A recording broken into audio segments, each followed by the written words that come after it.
Welcome to Blizzard Fire. We hope this video helps fire up your solution. In this video, I will explain how to fix your Honda Accord AC. We'll start by performing some basic checks to identify common problems.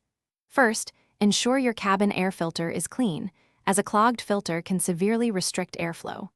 Next, listen carefully to your AC compressor for any unusual sounds when the system is engaged. Also, a quick check of your vehicle's fuse box can reveal if a blown fuse is the culprit, often a simple fix. Once initial checks are complete, it's time to assess your refrigerant levels.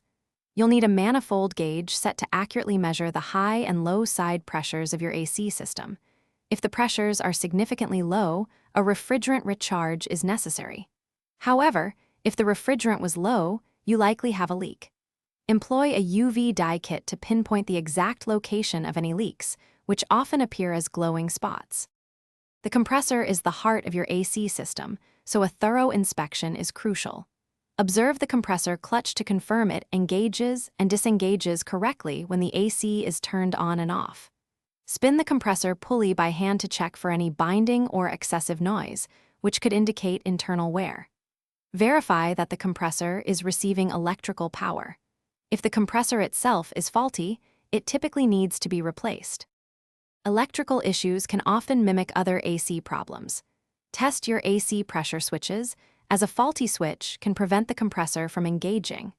Carefully inspect all wiring harnesses connected to your AC components for any signs of damage or corrosion, which can disrupt electrical flow. Finally, ensure your blower motor operates effectively across all fan speeds. After completing any repairs, perform a comprehensive system test to confirm your Honda Accord's AC is blowing cold air again. Thanks for watching. If you found this helpful, don't forget to like and subscribe.